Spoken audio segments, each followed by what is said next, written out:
ஏப்பா போதும்பா விட்டுருங்கப்பா என்னால் முடியலப்பா அப்படிங்கிற மாதிரி தான் வந்து இப்போ மகாநதி சீரியலில் ராகினி வந்து இப்போ வீரவசனம் பேசி இவங்களை கிண்டல் பண்ணுறதுங்கிறது 300வது தடவையாக நடந்துக்கிட்டு இருக்கு.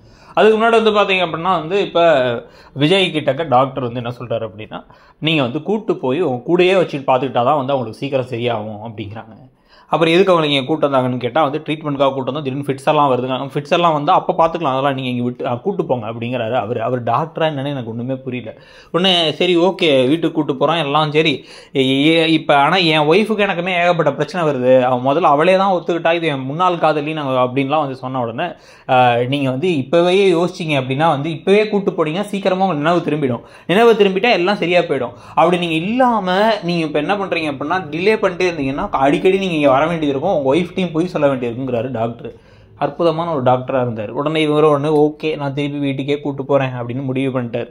இதில் நர்ஸும் வேறு அதே சொல்கிறாங்க, உங்கள் வீட்டுக்கே கூட்டு போங்க அப்படிங்கிறாங்க, எல்லாரும் வீட்டுக்கு கூட்டு போங்க அப்படிங்கிறாங்க அப்படின்னு இருந்துச்சு நமக்கு. இதுக்கு நடுவில் வந்து என்ன நடக்குது அப்படின்னா வந்து கங்காவுக்கு ஒரு பெரிய டவுட் வந்துருச்சு, இவர் வந்து என்னமோ பண்ணிட்டுருக்காரு, யாரோட பொண்ணு கூட டான்ஸ் ஆடிக்கிட்டு இருக்காரு அப்படின்னு சொல்லிட்டு.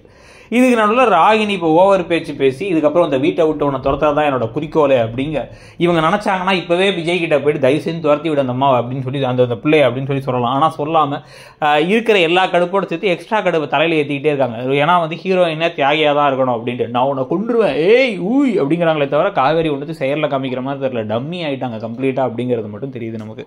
எதையும் மூளையோட கண்டுபிடிக்க முடியாத, வாயை திறந்து பேசாத, உங்கள் மனசில் என்ன இருக்குன்னு கூட கேட்க முடியாத ஒரு ஆளாக ஆகிட்டாங்க அவங்க. ஸோ இப்போ இதுக்கு நடுவில் தாத்தா பாட்டிலாம் வேறு ஃபீல் பண்ணுறாங்க, இப்போ காவேரி ஃபீல் பண்ணுறாங்கிறது அவங்களுக்கு தெரியுது. இதெல்லாம் நடந்துகிட்டு இருக்கும் பொழுது அந்த ஷூட்டிங் ஸ்பாட்டுக்கு போய் பார்த்தா அங்கே குமரன் இல்லை, குமரன் வந்து நடிக்க இன்னைக்கு வரவே இல்லைங்கிறாங்க. ஆனால் நடிக்க 2 நாள் கிளம்பி போயிருக்காரு. இந்த பொண்ணு வேற அங்கே வந்த பொண்ணே இல்லை, யாருனே தெரியாதுன்னு வேறு அந்த டேரக்டர் வேறு சொல்லிட்டாரு. அதை வச்சு வேறு புது பிரச்சனைகள் உருவாக போகுது.